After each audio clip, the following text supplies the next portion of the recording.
Assalamualaikum warahmatullahi wabarakatuh. Pada pertemuan pertama ini, kita akan mempelajari materi aturan penjumlahan dan perkalian.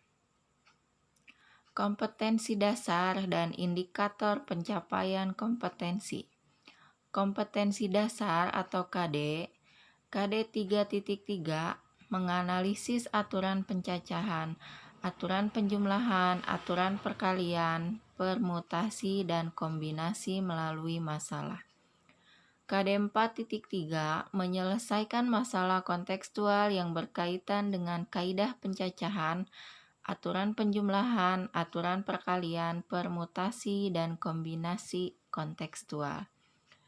Indikator pencapaian kompetensi atau IPK 3.3.1 menemukan konsep aturan penjumlahan. 3.3.2 menemukan konsep aturan perkalian. 4.3.1 menyelesaikan masalah yang berkaitan dengan aturan penjumlahan dan perkalian. Tujuan pembelajaran. Yang pertama, menemukan konsep aturan penjumlahan dengan benar. Yang kedua, menemukan konsep aturan perkalian dengan benar. Yang ketiga, menyelesaikan masalah yang berkaitan dengan konsep aturan penjumlahan dan perkalian dengan benar, penuh tanggung jawab, kerja keras, dan disiplin. Yang pertama itu aturan penjumlahan. Jika terdapat N peristiwa yang saling lepas, kita misalkan P1 itu banyak cara pada peristiwa pertama. Lalu ada P2, itu banyak cara pada peristiwa kedua, dan seterusnya sampai PN itu banyak cara pada peristiwa ke N. Maka banyak cara untuk N peristiwa secara keseluruhan adalah P1 ditambah P2 ditambah titik-titik sampai ditambah PN. Ini rumus untuk aturan penjumlahan. Contoh soal. Hendro, seorang pelajar SMK. Hendro mempunyai 3 jenis alat transportasi dari rumah ke sekolah, yaitu sepeda. Sepeda yang dimiliki ini ada 2, ada sepeda mini dan sepeda gunung. Lalu ada sepeda motor dengan 3 merek, yaitu Yamaha, Honda, dan Suzuki. Dan mobil. Mobil itu ada 3 yang dimiliki Hendro, yaitu mobil sedan, kijang, dan pick up.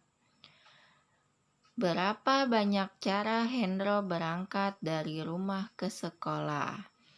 Nah, ini pertanyaannya, berapa banyak cara Hendro berangkat dari rumah ke sekolah dengan alat transportasi yang dimiliki Hendro.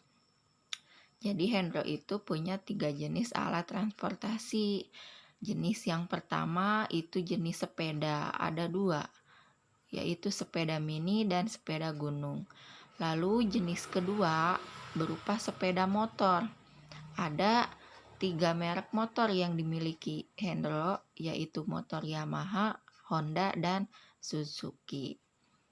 Jenis yang ketiga itu mobil.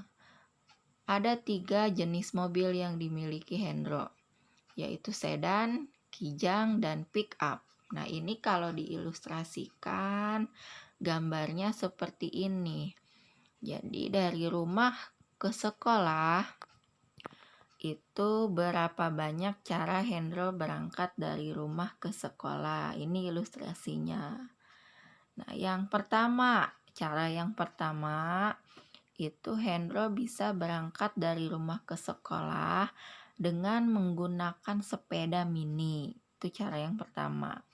Lalu cara yang kedua itu Hendro bisa menggunakan sepeda gunungnya untuk pergi ke sekolah. Selanjutnya cara yang ketiga, Hendro bisa berangkat dari rumah ke sekolah dengan menggunakan motor Yamaha-nya.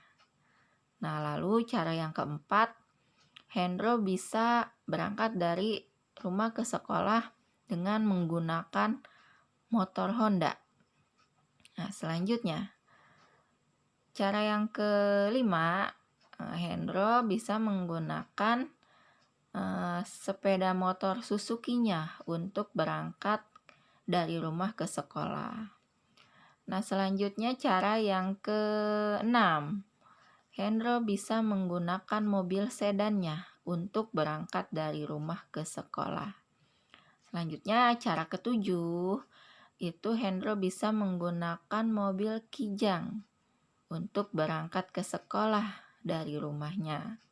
Selanjutnya cara yang kedelapan, itu Hendro bisa menggunakan mobil pick up untuk berangkat dari rumah ke sekolah.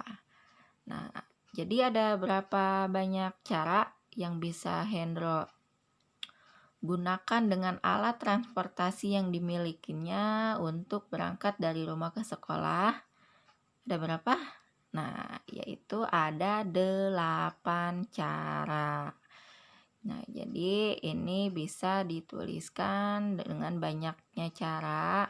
2 ditambah 3 ditambah 3 sama dengan 2 tambah 3, 5 ditambah 3 sama dengan 8 cara. Jadi ada 8 cara Hendro berangkat dari rumah ke sekolah. Nah, 2 cara yang pertama itu menggunakan 2 sepeda yang dimilikinya. Lalu 3 cara yang kedua itu menggunakan sepeda motor dari ketiga jenis merek yang dimiliki Hendro. Lalu ada 3 cara yang ketiga, yaitu dengan menggunakan mobil yang dimilikinya. Ada mobil sedan, kijang, dan pick up. Jadi banyak cara Hendro berangkat dari rumah ke sekolah, itu ada 8 cara. Sampai sini paham untuk aturan penjumlahan ya.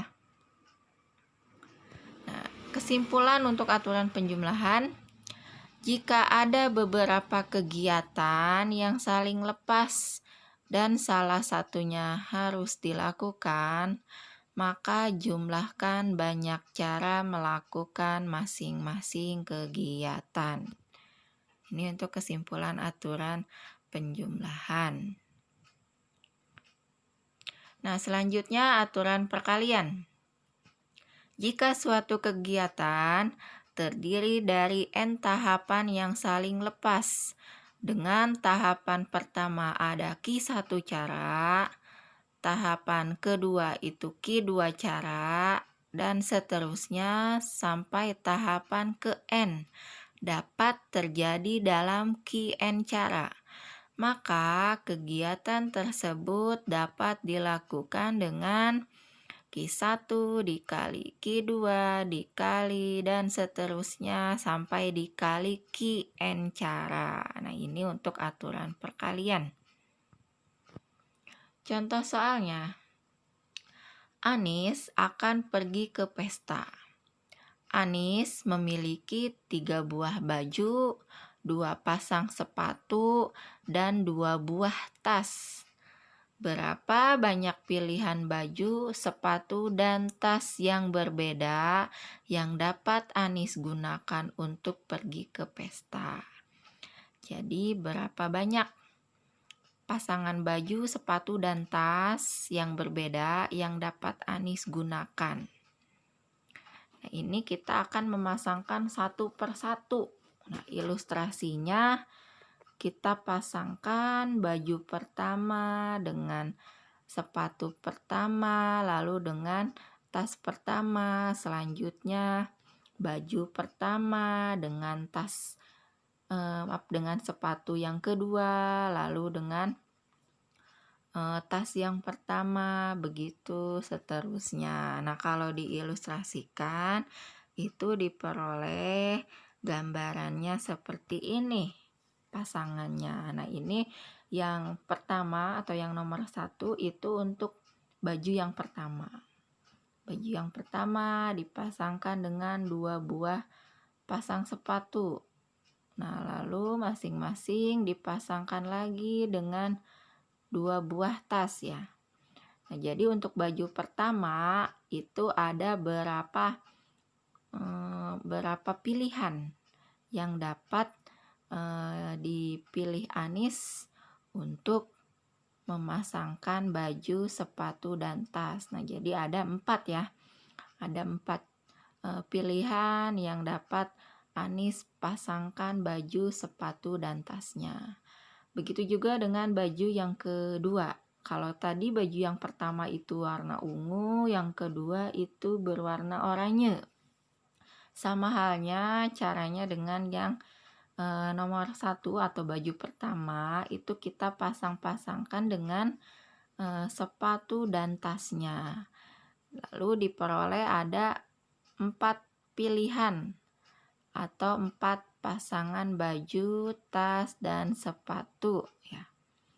Nah, selanjutnya baju yang ketiga. Nah, ini baju yang ketiga berwarna hijau. Itu sama caranya dengan tadi baju yang pertama dan kedua, itu kita pasangkan dengan 2 pasang sepatu dan 2 buah tasnya. Ini juga masing-masing diperoleh ada 4 pilihan pasangan baju, tas, dan sepatu. Nah, jadi bisa kita hitung. Tadi untuk baju yang pertama ada 4 pilihan, lalu baju yang kedua ada 4 pilihan juga, lalu baju yang ketiga ini ada 4 pilihan. Nah, jadi banyaknya pilihan baju yang dapat digunakan Anis adalah, nah ini kalau digunakan aturan perkalian itu 3 kali 2 dikali 2. Ada 12 pilihan baju, sepatu, dan tas yang berbeda. Bisa dilihat ya. Tadi untuk yang pertama itu ada 4 pilihan ya. Lalu pada baju yang kedua itu juga ada 4 pilihan. Jadi kalau dijumlahkan ada 8. Selanjutnya baju yang ketiga. Baju yang ketiga juga ada 4 pilihan pasangan baju, sepatu, dan tas. Sehingga 8 ditambah 4 itu ada 12 pilihan baju, sepatu, dan tas yang berbeda. Nah, ini untuk aturan perkalian.